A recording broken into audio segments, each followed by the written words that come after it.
Good morning. Good morning. That's my good morning from Lincoln, since Yeah, he's joining us on the couch today. he was making a lot more interesting noises earlier. Yes, he was, because yesterday we actually had a lovely guest with us, Libby Corno, and she graced us on Monday as well, so episode 57 and 58. On 57, we talked about the first half of Wham! Which was wholesomeness and hospitality. And we're going to catch up with her another day for the second half of Wham, which is art and munchies. Munchies. So WHAM, Wham! And I was talking with Libby about those topics as a whole, but also how they applied to her business, which was Libby's Kitchen and Studio, which you can find at libbys.kitchenandstudio.com. And yesterday we had a bit of a exciting show. Yeah, we did a little bit of a cooking show instead of just our usual couch talking. And Yes. I will toast to that. Cheers. Kentucky cream. Because we made some homemade Irish cream and homemade Kentucky cream, which is Irish cream except with bourbon instead. And so, between that and it being a few days from Christmas, why not have a little bit of Irish cream in your coffee this morning? Cheers. Yes. Well, and also, as an intro to the show today, I was thinking, you know how, what is it called? Whose Line Is It Anyway? Yeah. They're the show where everything's made up and the points don't matter. Mm-hmm. I'm like, well, where what the hell is water? Where what the hell is time? And time is just a construct. How is that related to Irish coffee? I thought don't you were know, gonna say, just like, why would we drink everyone's water Like, it's when- 5 o'clock somewhere, I guess. My Oh, mind skipped okay. that step. So time is Gotcha. just a construct. Okay, there you go. Also, in when we start the show. Yeah. I thought Yeah. you were gonna say, like, well, why drink just water whenever what the hell's water when we might as well drink the Irish cream? Yeah. but yeah. So yesterday we did a special cooking episode. Actually, was longer than our average show as well, because not only do we make that Irish cream and Kentucky cream, but we also made a homemade rustic pear tart. And the cool thing about this was that we did it.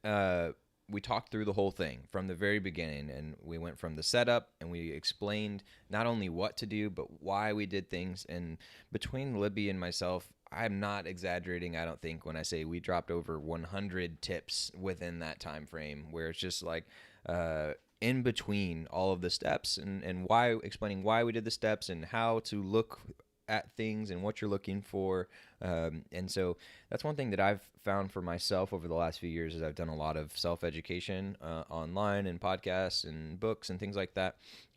I find that some of the best education makes a lot of use of the space in between, right? You just have, okay, here's step 1, here's step 2, and 3 and 4, but you can have a 4-step process, but it can be very complicated if it's not explained and all the things that could happen are talked about. And so that's kind of some of the way that Libby and I were talking through it yesterday. Yeah. And I mean, how were the results? You got to taste some of Oh, it. delicious. Like, Yeah. I did not know that we could make pastry crust like that just in our kitchen. Yeah, and we It's like, whoa, it's like so flaky and and it had a nice Yeah. little crisp to it, and they had Yeah. this demerara, or this turbinado sugar Mhm. sprinkled around it, and it looked all pretty and crackly. And we're gonna include some pictures and stuff of that eventually on all of our social media and things like that. But you can go check out the show today, even if you just want to kind of jump around some. But again, if you're trying to learn a little something, just put it on the background and have it, and you can just be listening to it while you're doing other things, or put it on while you're hanging out in your living room or whatnot, and you could just have it on audio only, video only, or video only. I mean, you could do video only if you wanted, but yeah. So that's what we did yesterday, and so yeah, let's do a quick intro.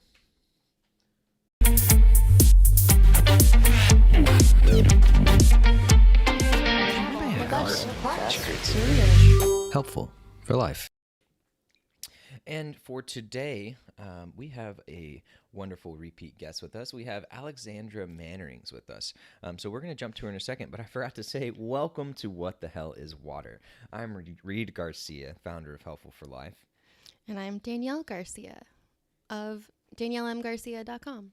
Yes, that she is. And there's my little name overlay. Forgot to turn that one on. So today is Wednesday, December 22nd, which officially makes it Hump day.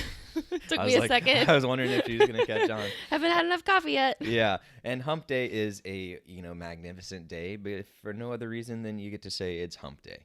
And but without further ado, let's go ahead and get to our guest today because we have a very interesting topic today. We're going to be talking a little bit about COVID. And, I know myself, when someone says, oh, we're going to talk about COVID, I just kind of like roll my eyes and like, no, not again. Why COVID, COVID, COVID, COVID? But we're talking about it in a little bit of a different way. Like, I've heard plenty of conversations where people are saying, you should do this. Oh, I can't believe you're doing that. Grr, grr, anger, anger. And we're going to try and talk about it from a little bit more of a level-headed and understanding perspective and say, okay, well, let's look at this side, see what they're thinking and why, and try and get a little bit more past that initial like grr, angry caveman brain stuff to the next step down, and talking a little bit too about how COVID works and how the decisions for how COVID should be treated can vary based on where it is, all the different factors at play. Different countries can be completely different cities, states, all that type of stuff. And then one other thing that we're going to talk about a little bit is what does it mean when you're what I'll call one step removed from COVID? So say you have an exposure and then someone is exposed to you, right? So let's say Danielle had COVID and then I was exposed to Danielle and then I went and exposed myself to somebody else. That person would be once removed. Like, what does that mean? And how does that play out with the math and the percentages of, oh, well, if there's a percentage chance Danielle transmitted to me and then percentage chance I transmitted to that third person, how does that math work out? So without further ado, let's go ahead and bring on our lovely guest, Alexandra almost said Merakinos, Alexandra Mannerings from Merakinos. Hello, good morning. Good morning. How are you doing? Good. So good to see you as always. Happy Hump Day. Thank you. And as you can see here, we have a lovely Danielle with us today. Hello. I'm not sure if you guys been on the show yet together. No, not on the show We together. haven't, no. Yeah, we just actually got to meet in person in Denver. So. Oh, wow. Back in the day when Yes. that was fun. Thanks for coming on today, Alexandra.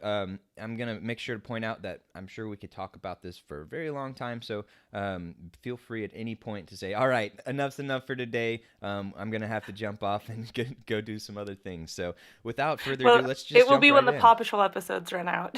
I like it. I like it. So let's jump right in. Which Yeah. one of these things would you like to talk about first? Well, I mean, it is a doozy. And I'll preface our conversation the same way that I prefaced it when you asked me if I wanted to come talk about this, which is I have probably an unusual set of experiences when it comes to dealing and being exposed to infectious diseases than the average American. I studied for my PhD emerging infectious diseases, spent 6 months in West Africa, specifically in Ghana, looking at risk of spillover of disease. I've helped collect samples from bats that we know carry like fatal diseases that we have no cures for. So I've been around infectious disease and made the choice to increase my risk of catching infectious disease because of what I was interested in, what I cared about in terms of contributing to the body of knowledge. I've been in places where death from infectious disease is a commonality of life. It's not an exception.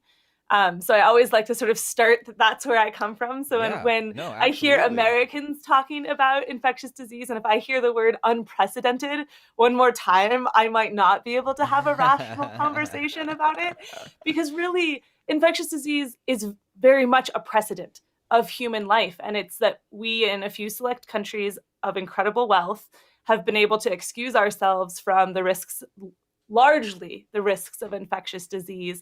And we've ignored the rest of the risk only in the last maybe 40, 50 years.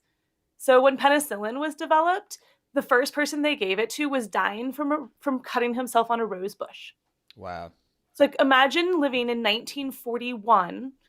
Actually, it was 1939 when they first treated somebody with it, right? And you could die from gardening. Oh, man, I laugh, but that is, right? It's such a different perspective, That's a different world. And that's one generation ago, really, right? Or maybe two, your grandparents' generation. Yeah. That was the world that we faced with infectious disease. Yeah, I think it's crazy how just, and I feel like we're seeing some of that today, even based off of how closely someone themselves is being touched by COVID, right? I mean, and we see some states where it's like, in America, it's like, well, it's never been a problem here, and no one ever wears masks, no one ever does any of this stuff, and it's like, well, so you don't see it, you don't act a certain way, and then things are completely different when it's your neighbor or your sibling or your mother who is coming down with it and potentially dying, like, and then there's this whole idea too of like, I wanted to point out something that you said, which is you decided what amount of risk was acceptable for you, and that all of life is a trade-off of risk versus reward, 100%. Right? And so it's up to you as an individual to decide what amount of risk am I willing to take to achieve whatever the reward means, and that reward may just be kind of quality of life, for the average American or person in a wealthy country where realistically that's what we get to decide. Oh, do I get to go to that concert or not? It's not, hey, am I going to work or not? Which is another kind of perspective shift, and it's not to shame us people in wealthy countries who have these privileges. It's just to point out, like, recognize those privileges, and then another big important thing is make that decision, yes, for yourself, but keep in mind the people around you, and that could be the immediate family, that could be the community, that could be the state, could be the school, and recognize that you don't make that decision in a vacuum, right? Yeah, that's what makes infectious diseases really complex, is that unlike, say, my decision to wear a seatbelt in the car or wear a helmet when I'm biking or eat Twinkies my entire life, which will negatively impact my risks associated with death, right? Infectious disease, the choices that you make about the risks you expose yourself to, you're also in part making that decision for the people around you and the people that you're going to be with. And there's ways that you can mitigate the risks to the people around you while still taking on more risks for yourself. And then there's also sometimes ways that you take a risk and you pass that risk straight on to the next person that you're around. And so it's complex. It is very complicated.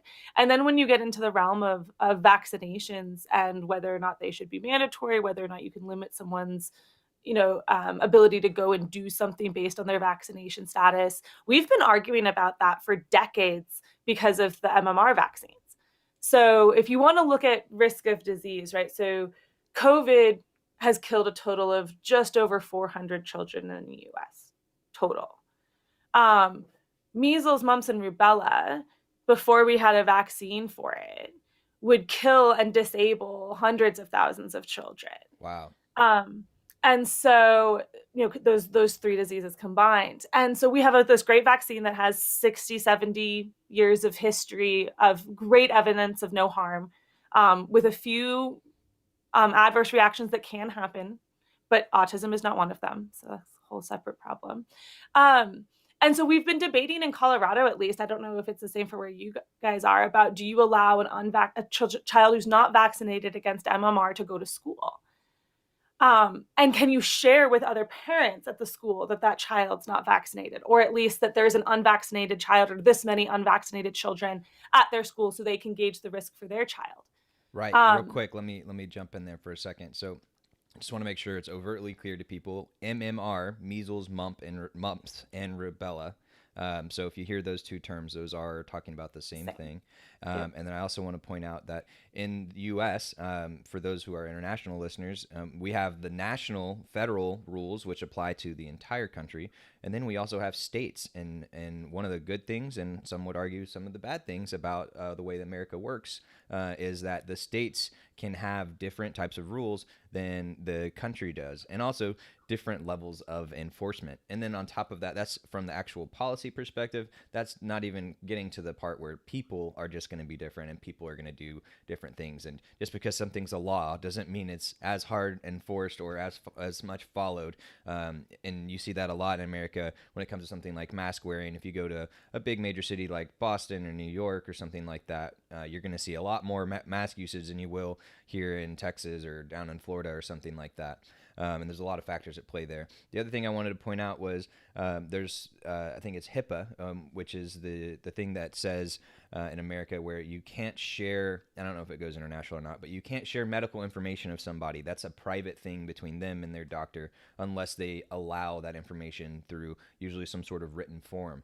So when you're talking about at a school, whether or not you can share that information of whether or not you're vaccinated can get complicated. And that's one of the things too, where even just going to a Christmas party or something like that, and people feel all of this, frankly, anxiety around, oh, can I even ask Aunt Jane if she's been vaccinated? And that's going to be a weird and awkward conversation, and there's going to be some tension, especially because I know how Aunt Jane, what her political leanings typically are, and I know what she might think about these things, and that's very different for me. But I love Aunt Jane, and I want her to come to Christmas, so it gets into that really hairy situation really fast. I just wanted to point out a couple of those things.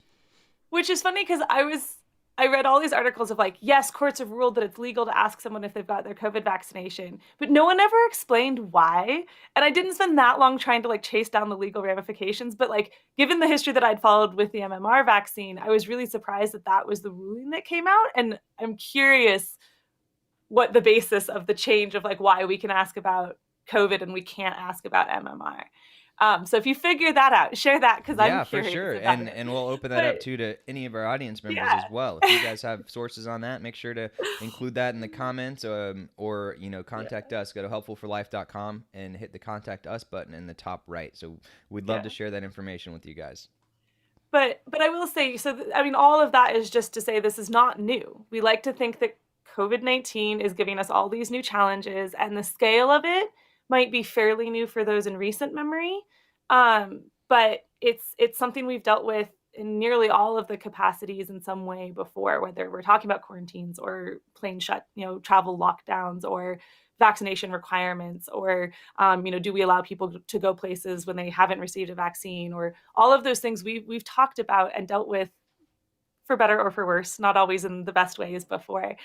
So that's also just something else to kind of keep in mind when we're talking about this. But from your point of view of actually managing risk, there's some interesting resources out there that you can take a look at that help you quantify the risks that you have around things. And there's two things I like about the tools out there. One is that it helps you realize that each thing you do that gives you a risk of something is cumulative. So one that I really liked called microcovid.org. Microcovid.org, you said? Yes. So they do two really good things around this like cumulative risk. One is they let you set a risk budget for yourself. So how risky are you willing to be around COVID? And they give you a default level where you have about a 1% chance each year of contracting COVID. And so then they break that down into something they call micro COVIDs, which is basically a 1 in a million chance of getting COVID.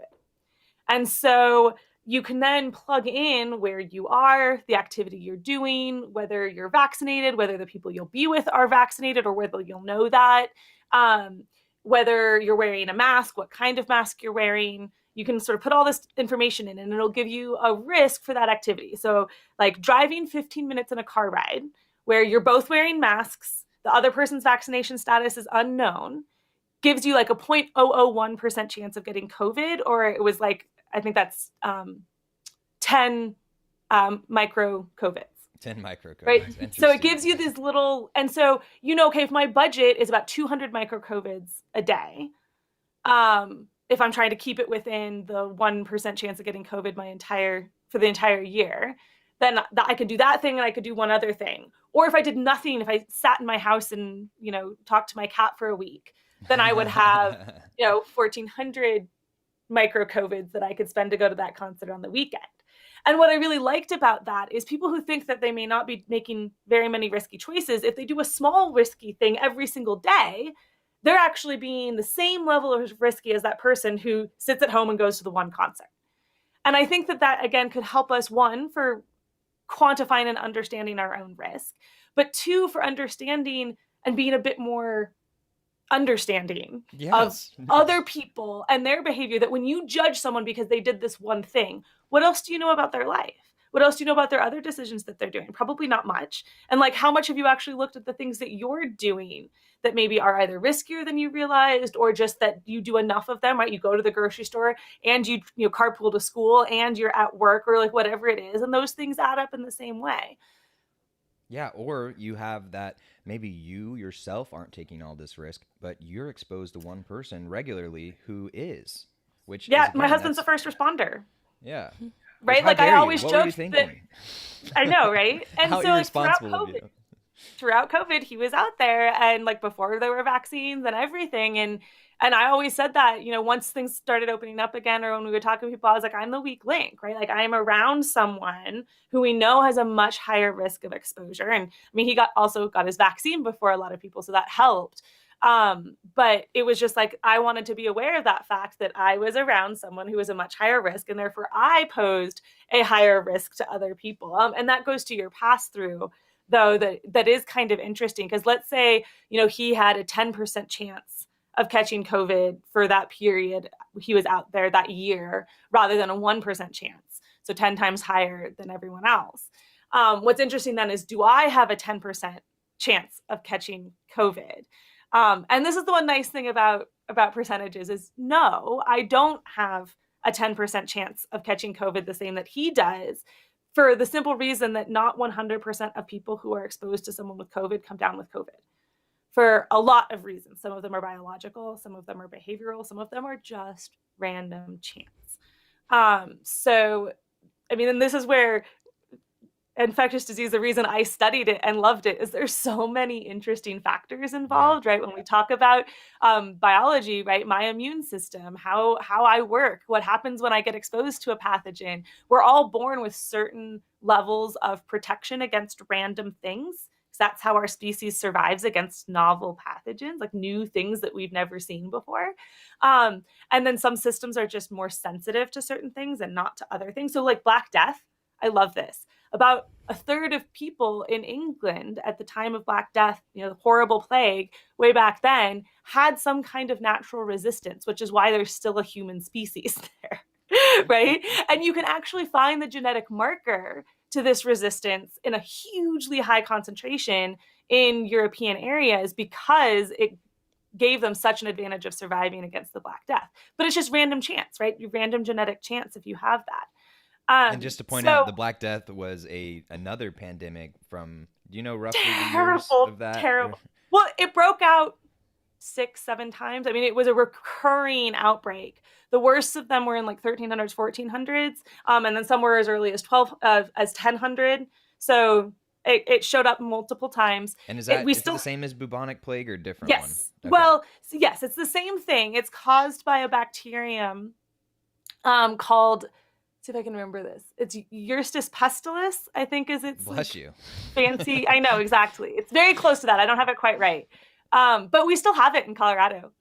Prairie dogs carry bubonic plague. So you can actually contract pestilence here. But it's treatable with antibiotics. Well, I want to point out a fun fact, which, tell me, you might know better than me if this is true, but the children's song, you know, ring around the rosy, pocket full of roses, we all fall down, and we all fall down is a reference to everyone dying from the plague, right?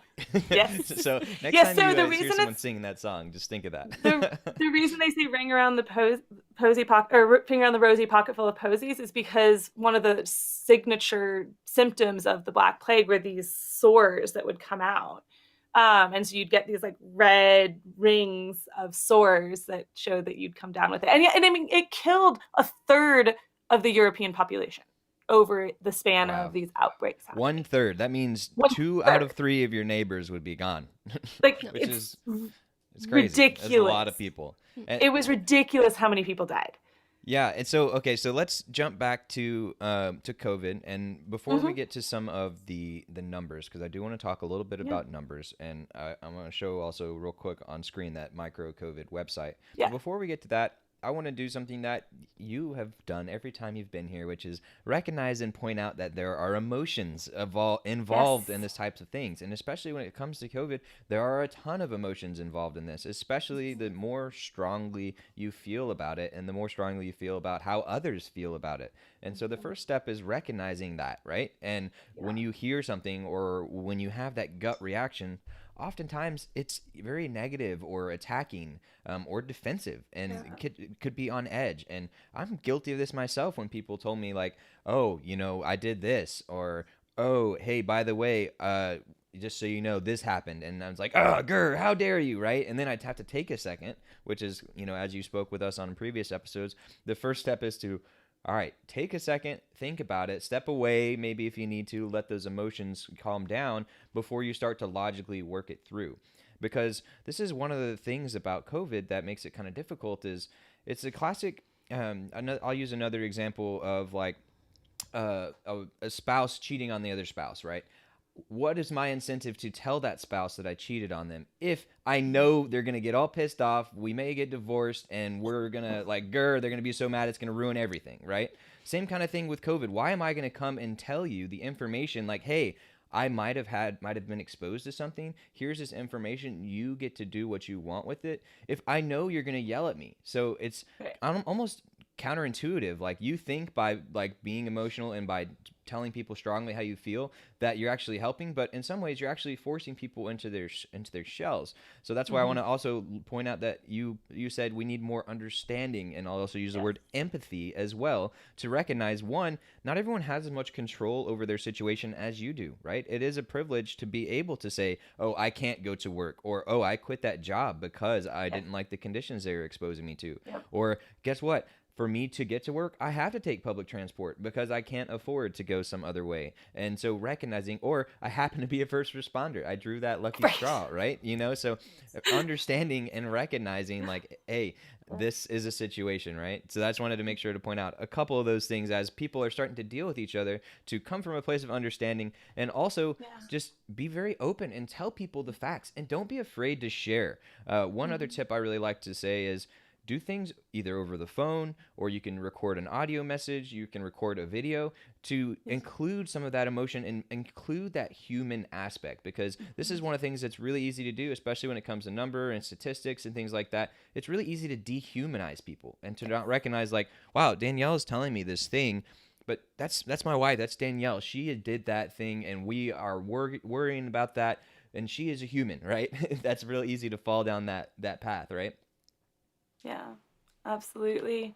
And one of the things that helps me keep other people as humans too is if they've made a choice that I might disagree with that final outcome, one of the first things I'll ask is, okay, what's your goal? Like, what matters most to you that you're trying to achieve with that decision? Because one, if they know, they can share that value. And I may realize that the reason we've come to different decisions is because we have different values or different goals that we're trying to achieve.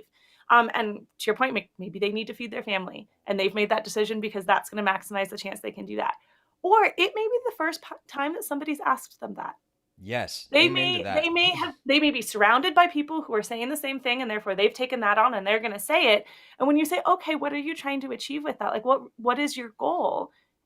It might have them stop and go, oh, and they may not say this to you, but they'll think like, I'm not actually sure if that thing that it's going to accomplish is what I wanted, or I've never thought about what my goal is. And maybe you might find you both have the same goal and you just differ on the best way to get there. And then you can have a totally different conversation.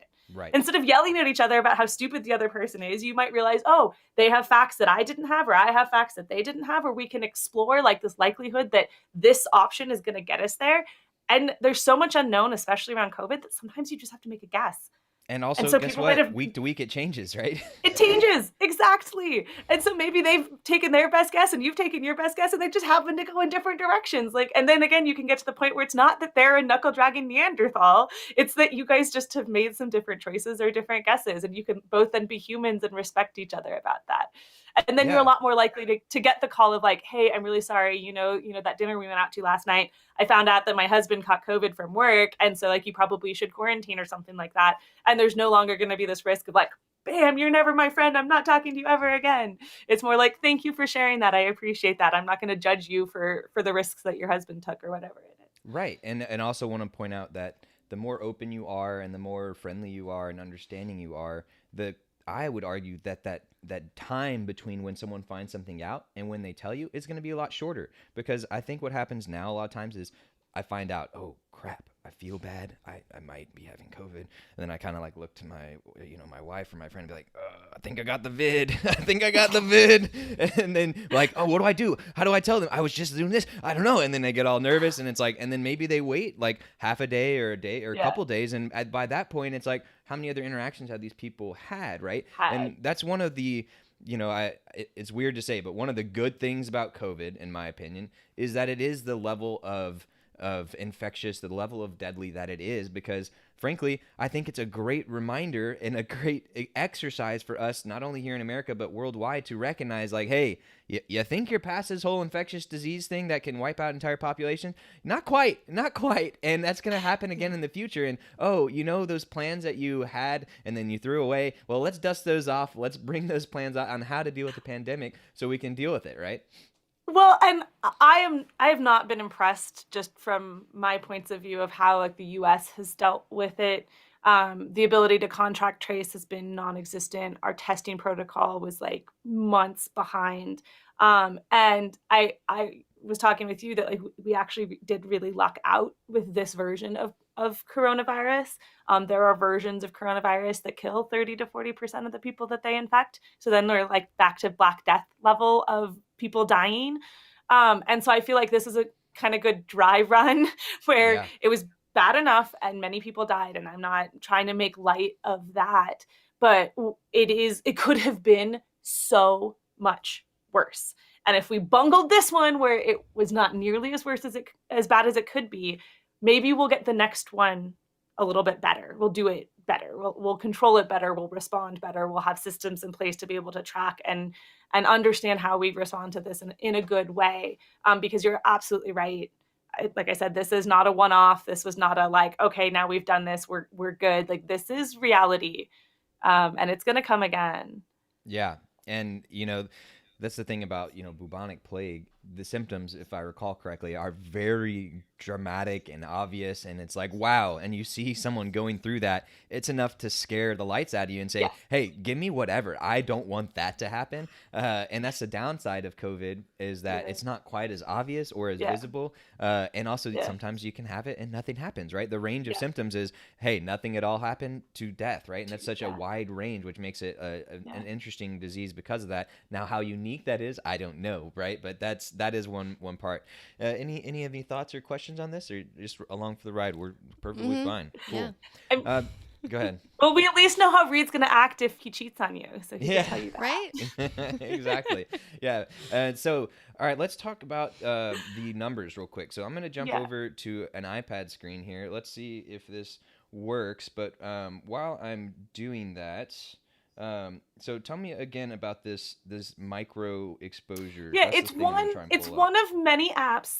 So there's a bunch of different apps, and I can send you a list afterward if you want to share it with people of ways of quantifying different kinds of risk around COVID. Some of them will just give you a like low, medium, high risk of doing something. Some will just tell you, like I liked one that you could put in a size of a gathering, where the gathering was, like any information about the attendees, and it would give you the likelihood that at least one of them has COVID at the time, based on the date that you're having it and everything, which I thought was kind of an interesting one. So this one's called microcovid.org. And what I liked about it is, again, that it gives you that risk budget. So you're understanding that nothing is safe. Like I had a lot of problems with people being like, well, is it safe to go to school? I was like, it wasn't safe before, and it will never be safe again. It's just how much risk is there? And is it more risk than you're comfortable with based on what you'll get for doing that? And so microcovid.org gives you that sense of, you can set your risk budget for COVID. And then it lets you look at different activities and all the known information you have. And obviously it's a guess. This is not a medical recommendation. They acknowledge like the information changes so quickly. They keep up with every new study. They update based on the new numbers. It's not been updated for Omicron because we don't really have a great sense yet of how dangerous that variant is. But yeah, so it's kind of an interesting thing that you can play around with and at least explore, understand, so based go on over the to the science. site here.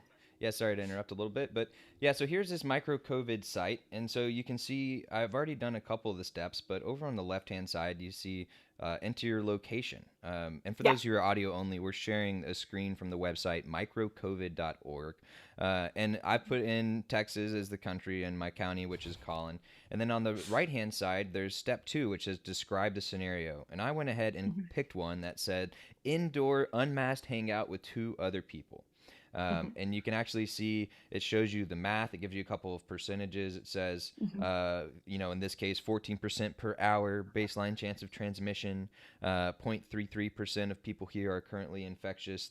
They give some kind of, they do some base math for you to kind of give you what this situation might look like, to give you some numbers to look at, right? And then it gives you you can control all the variables, right? You can add more people. You can say what kind of distance people have. You can say whether or not you're kissing, which gives you 5 times the risk, but, a little bit, no surprise there. And then it lets you see all these things, and it says, hey, here, very high risk. This is 4.7 times your weekly risk budget. So I love this website. Thank you so much for sharing. I think it's isn't that fun? It is. I mean, I don't think everyone's going to nerd out quite as much as you might on that math and the funness of it, but I do think it's fun too. Well, I thought it did a really nice job putting some things out in the open that we don't think about.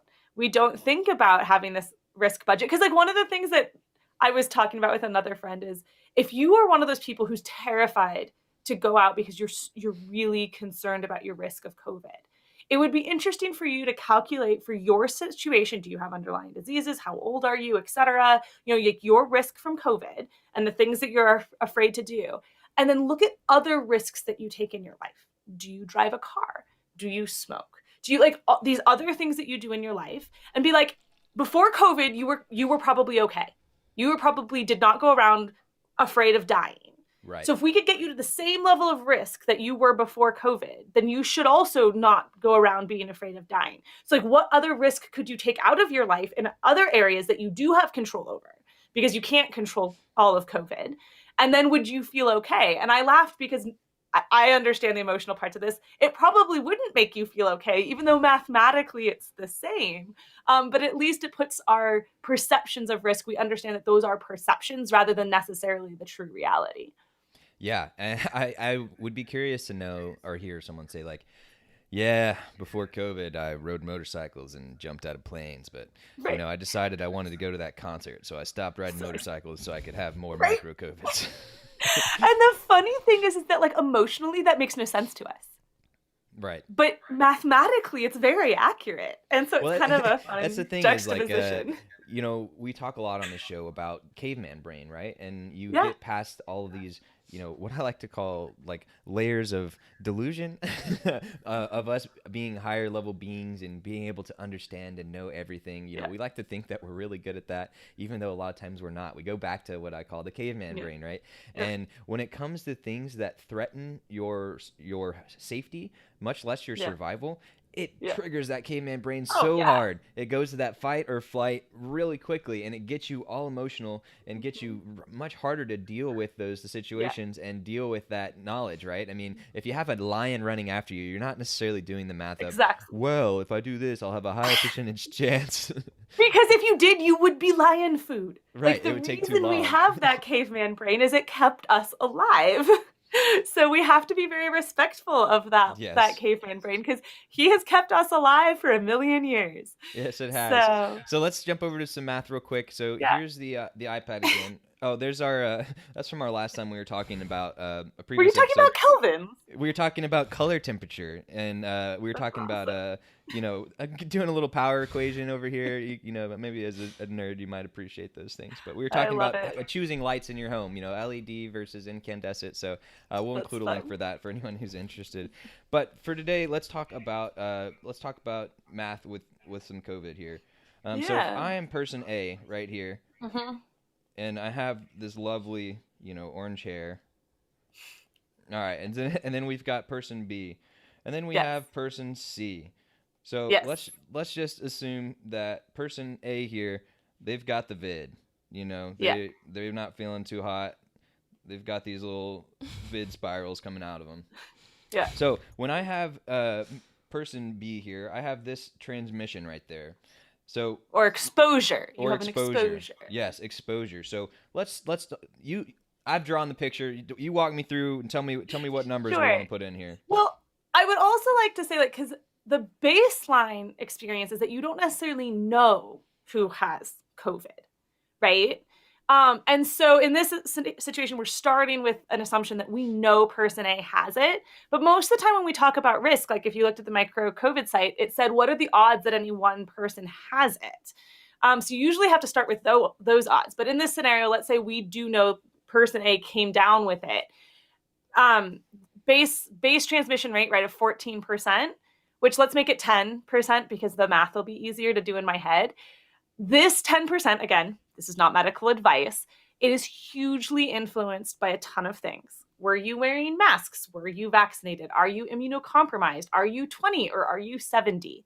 Right? So like all of those things could make that go from like 0.1% to 50%. So that like guess is a real rough guess. Yes. So keep that in mind for yourself as well if you're listening and trying to understand this. But all right, so let's say there's a 10% chance that person B is going to actually come down with COVID from being exposed to person A with COVID. Then the next question is what's the chance of person C getting COVID, right? When we don't necessarily know what happened to person B yet, right? So person A and B hung out for an hour, and then let's say 2 days later, person B hung out with person C, and they never knew that person A caught it. Maybe person A never knew themselves. What's your risk? Let's go ahead and say this is Amy and Brad and Charlie. Perfect. And Charlie, I love it. And so just to clarify Amy real quick, realize... so Amy to Brad, we're saying 10% chance that, just define that 10% for me. Meaning that a 10% chance that Brad actually gets COVID, right? We talked about that you could be around someone with COVID 24 hours a day and not necessarily get it for a number of reasons. So there is just some dumb luck, there's biology, there's behaviors, there's lots of stuff that's going to change whether or not you get it, but it's not a guarantee. Just because you're around someone with COVID does not 100% mean for sure you're going to get COVID. Did you see the new Bond movie? No, I have not. Okay, so there are nanobots in it, which I am like suspicious was actually a virus, and they changed it when COVID happened because it was just too close. Perception, but yeah. Basically with these nanobots, like if someone has them and then you touch the person, you automatically get the nanobots too. That's a 100% chance of transmission. 100% chance. So like that's not what we're talking about with infectious disease. In fact, I don't even think there's a single infectious disease out there that has 100% transmission rate. Even the worst of them are not that bad. So there's a chance you don't get it, and there's a chance that you do get it. Right, so that's what we're talking about with that 10% chance. All right, cool. So then with Brad to Charlie, should we have that same 10% chance? So here's the thing, is that if Brad gets it, Charlie, being around Brad, would have a 10% chance of getting it himself. But that if Brad gets it part is the part where it means it's not going to necessarily be a straight 10% chance of Charlie getting it, right? It's not a 10% of 100% like it was from Amy, because Amy has it. So our chance of Brad getting it is 10% of 100%, which is 10%. So but because there's only a 10% chance. Here. So we have Charlie here. Yes. And what we're trying to ask is, what's the risk to him? What percentage chance does Charlie get COVID? Yeah, right. Exactly. So our 10% between Brad and Charlie is not 10% of 100. It is 10% of 10%. So we have 10%, which can be written as 0.1. Mm-hmm. And then we have 0.1 over here as well. Yes. This is a multiplier. Because we need to take 10% of the 10% chance that Brad got it. So we've got Charlie, and this is from A to B, and this is from B to C. B to C. Exactly. So we've got this 0.1 times 0.1, which equals what? 0.01? I think it's 0.001. 0.001. No. Oh. Yeah, because it's 2 zeros, right? You're right. Wait, let's see here. Well, you know what? Sometimes... Do the math. Sometimes you just got to do the math, even when you're an electrical engineer. I wasn't even going to try and do any of this math in my head. So, and then you realize that the iPad does not come with the calculator app. What a lovely experience. Here, I've got one here. Yeah, thank you. Except I can't find it. Oh, here we go.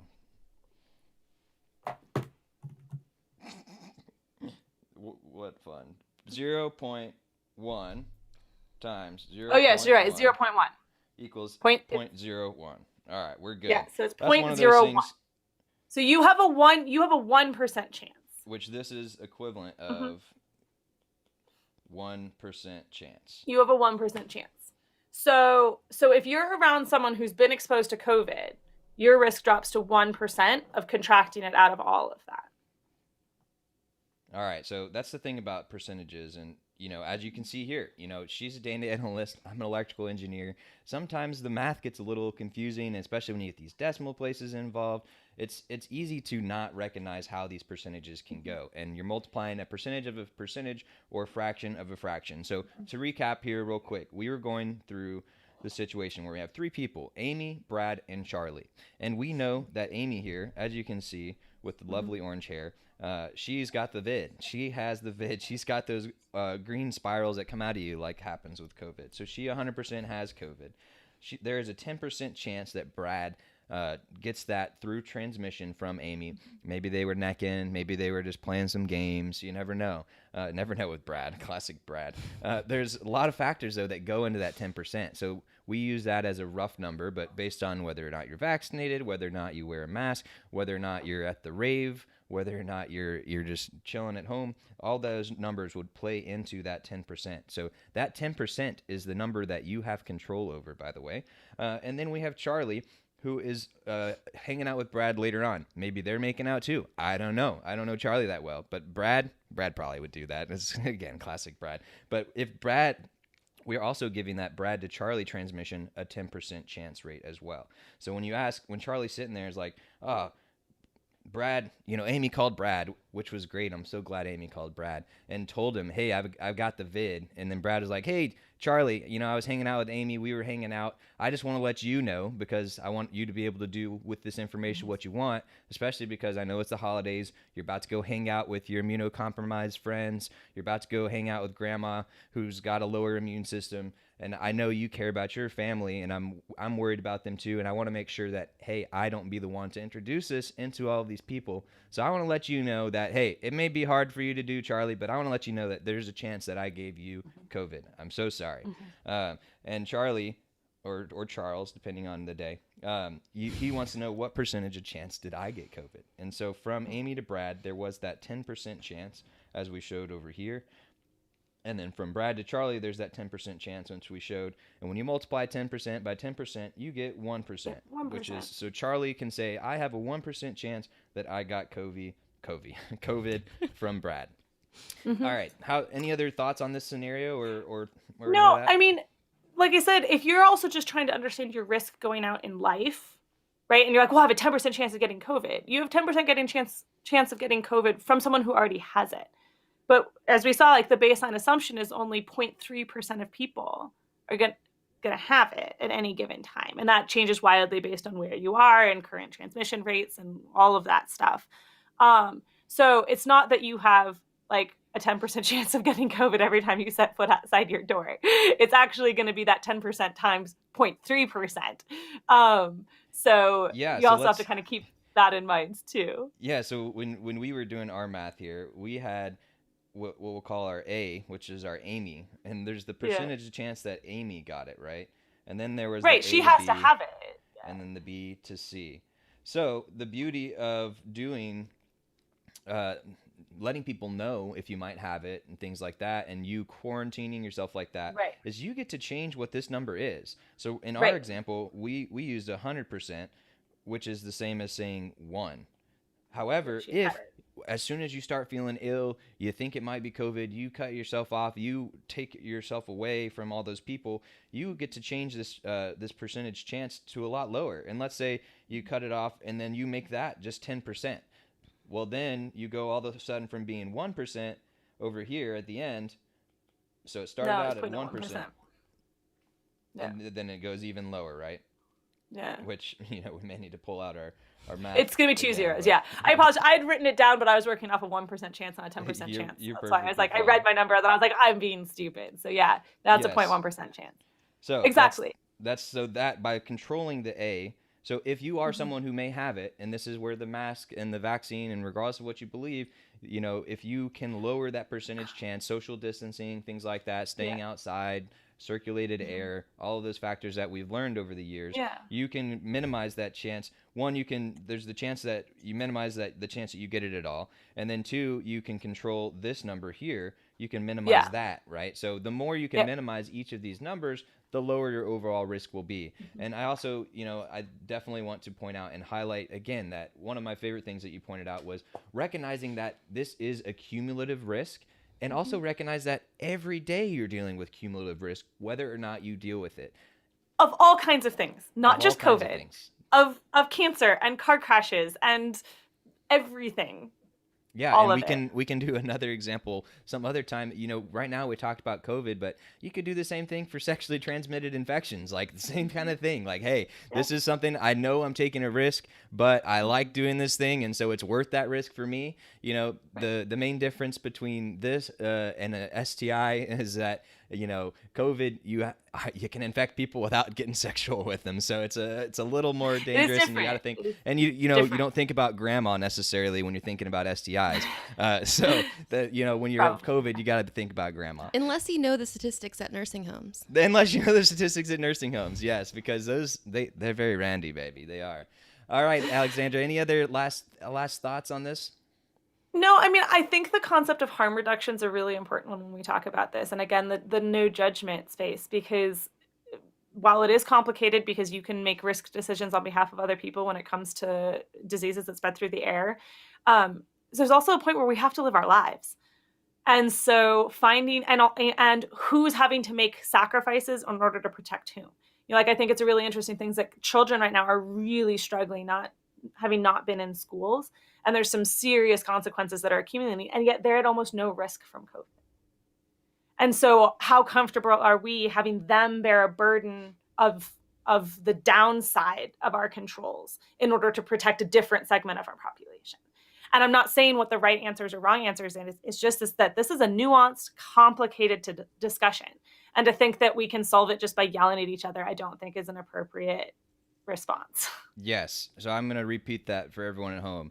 This is a nuanced, complicated discussion, and we're not going to solve it by yelling at each other. So this is extremely important for you guys to think about, especially as you're going into right now is holiday parties, which, oh, by the way, the reason I brought up this whole question is because Danielle and I, we live a pretty isolated life as far as COVID goes. Not the most isolated. We don't, lock ourselves in a room with our cats because, who has cats? Let's be real. But then we do have occasional things where we've decided that risk is acceptable, right? But lo and behold, sometimes someone gives you a call and says, "Hey, I saw you last week, and I've got COVID, or there's a chance I've got COVID," and immediately, like, your heart sinks, and you're like, "Dang it, that really sucks." And it's about to be holiday, and I really want to go see my family, and I actually have people coming into town, and I want to go spend time with these people.